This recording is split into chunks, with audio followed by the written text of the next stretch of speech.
You want to use My AI chatbot on your Snapchat, but it is not showing up in the chat list.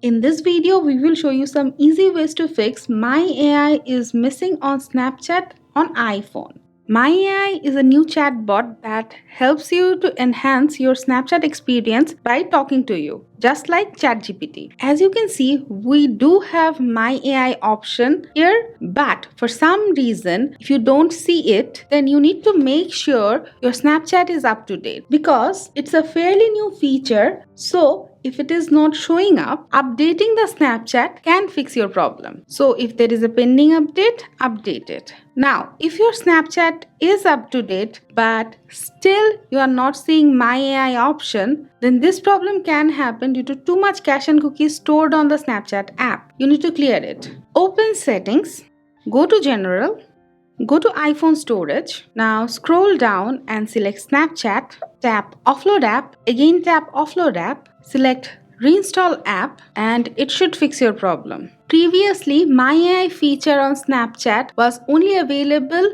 to Snapchat Plus users, but now it is available for all users. So if you don't see My AI option right now on your phone, you might need to wait for a few days. After that, you will get it. Lastly, you can try deleting your Snapchat, then reinstalling it. According to some users, it has fixed their issue. As we already got My AI, we won't be deleting our Snapchat. So guys, this is the way you can easily fix My AI missing on Snapchat. That's it for now. If you have any query regarding the topic, let us know in the comment below and always stay with our channel. Thank you.